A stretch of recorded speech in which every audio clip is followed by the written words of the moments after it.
Hi, I'm Coach Poe, and in this video, I would like to talk to you about the recruiting ladder. What is the recruiting ladder?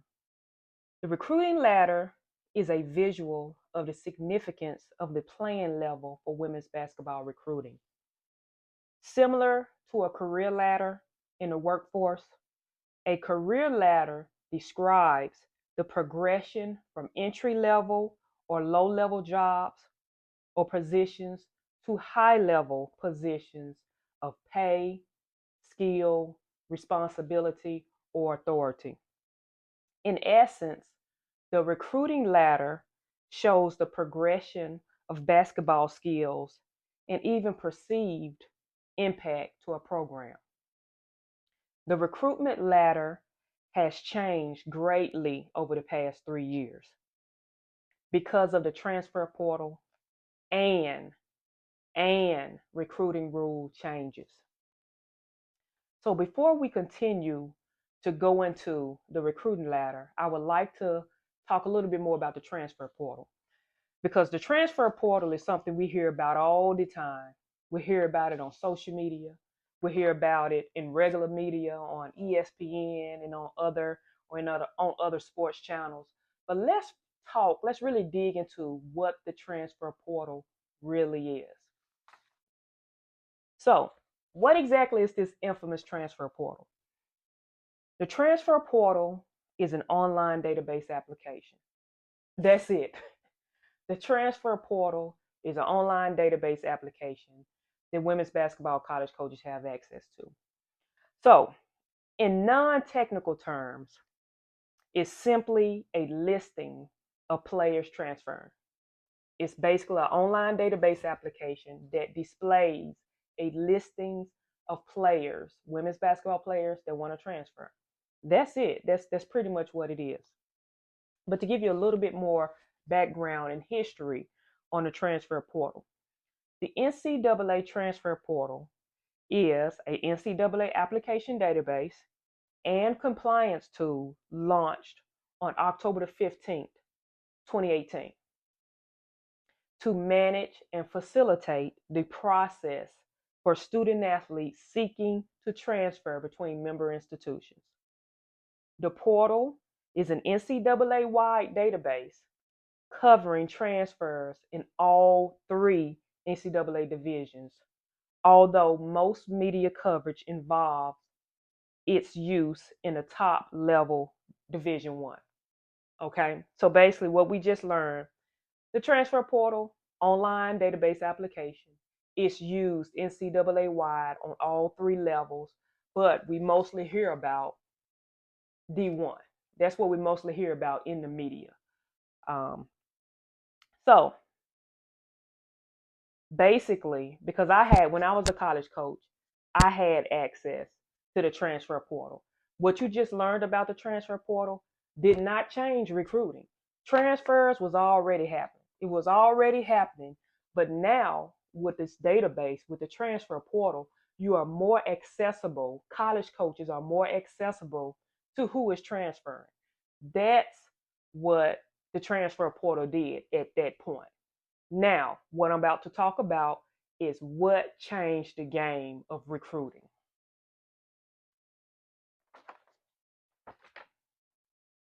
In 2021, the transfer portal launched in 2018.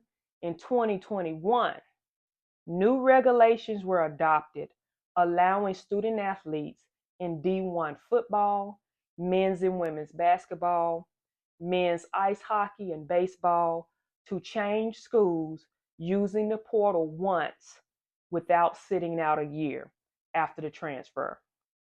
This regulation placed all NCAA sports under the same transfer rule as the so-called one-time transfer rule had long been in place for all D1 sports as well as all sports in D2 and D3.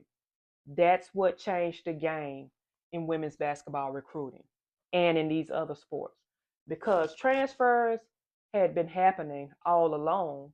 However, when someone transferred, they had to sit out 1 year. Okay? they had to sit out a year before they could play. 2021, the game changed. Players didn't have to sit out a year. They could play immediately. So I want to talk about this right quick. Recruiting is based on a college program's needs in the upcoming year, okay, or in the upcoming years, okay. Recruiting is based on, because I get the question, what do college coaches look for? What is recruiting? What do college coaches look for?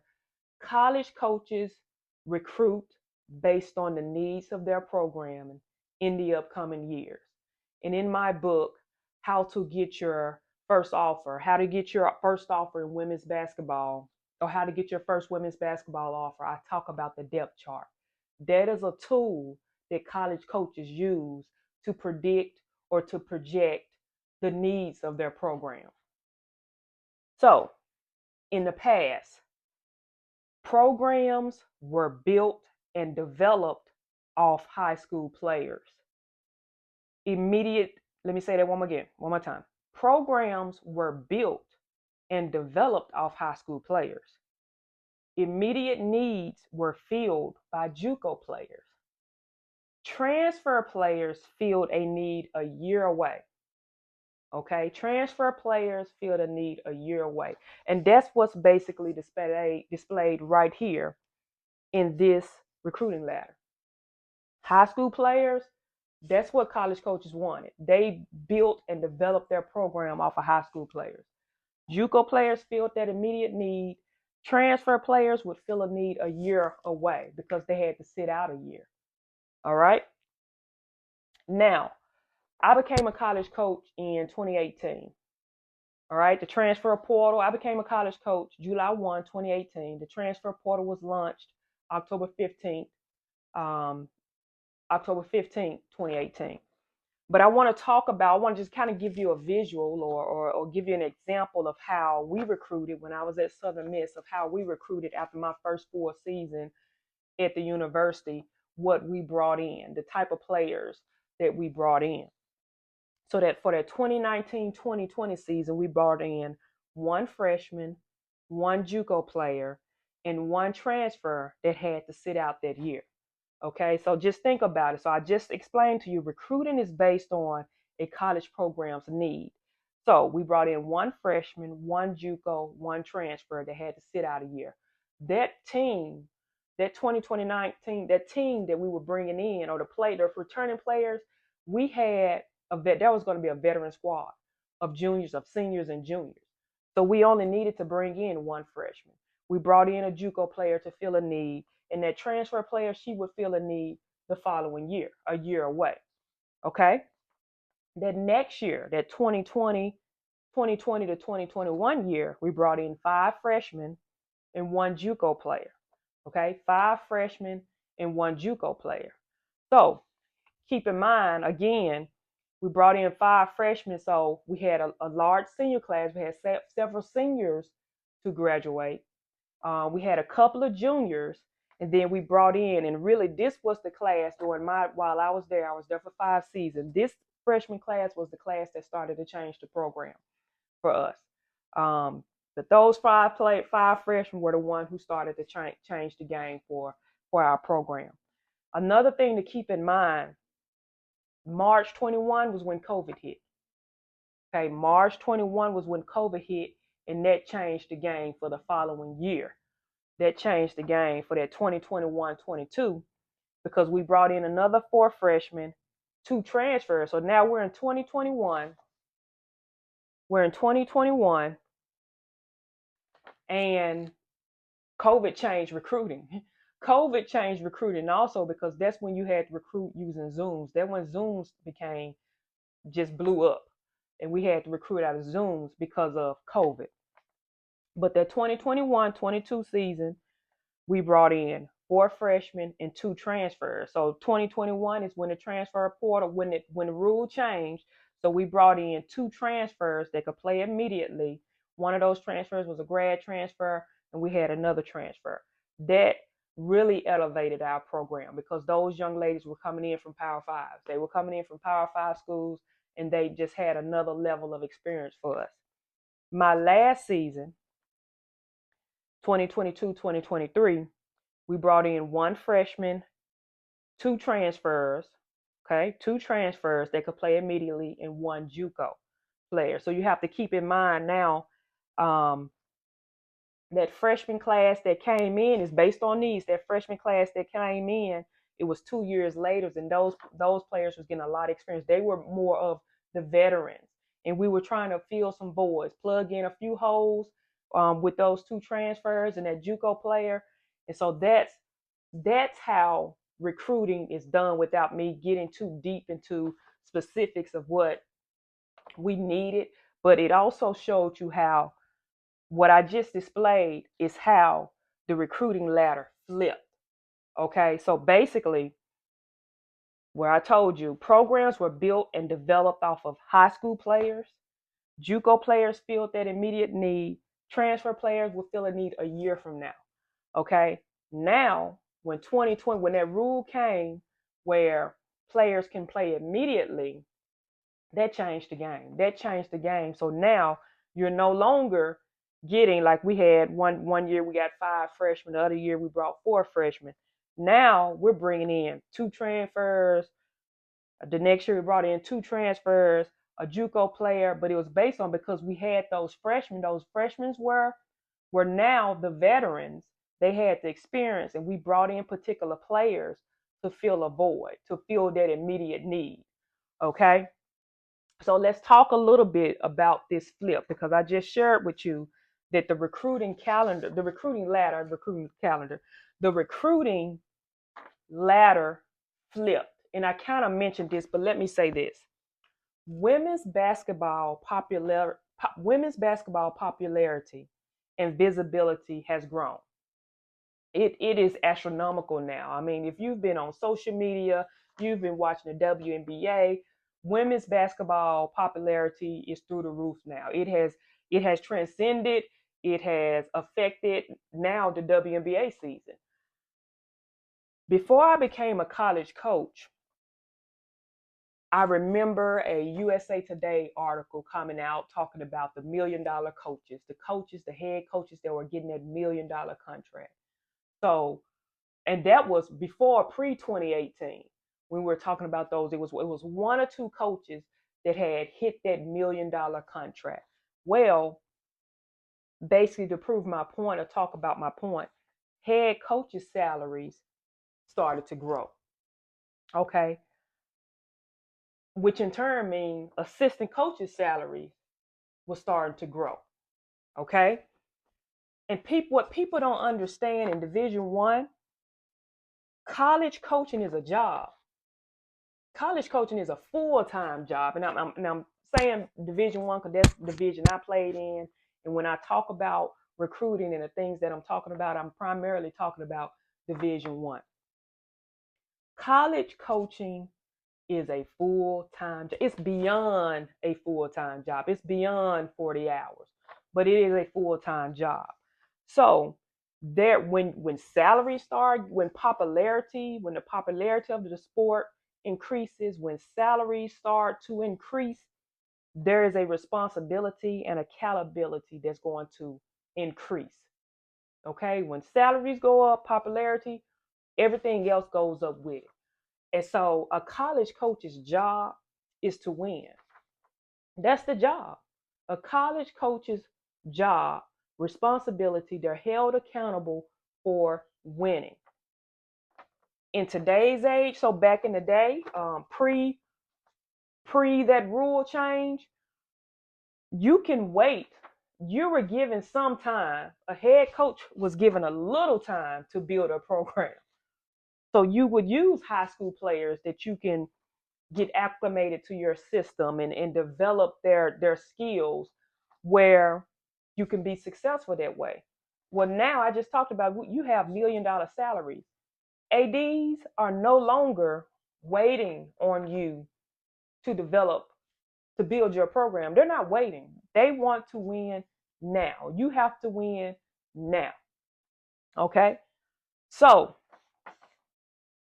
competing and winning now is only going to happen with players that can come in, that can step into your program day one and immediately make an impact.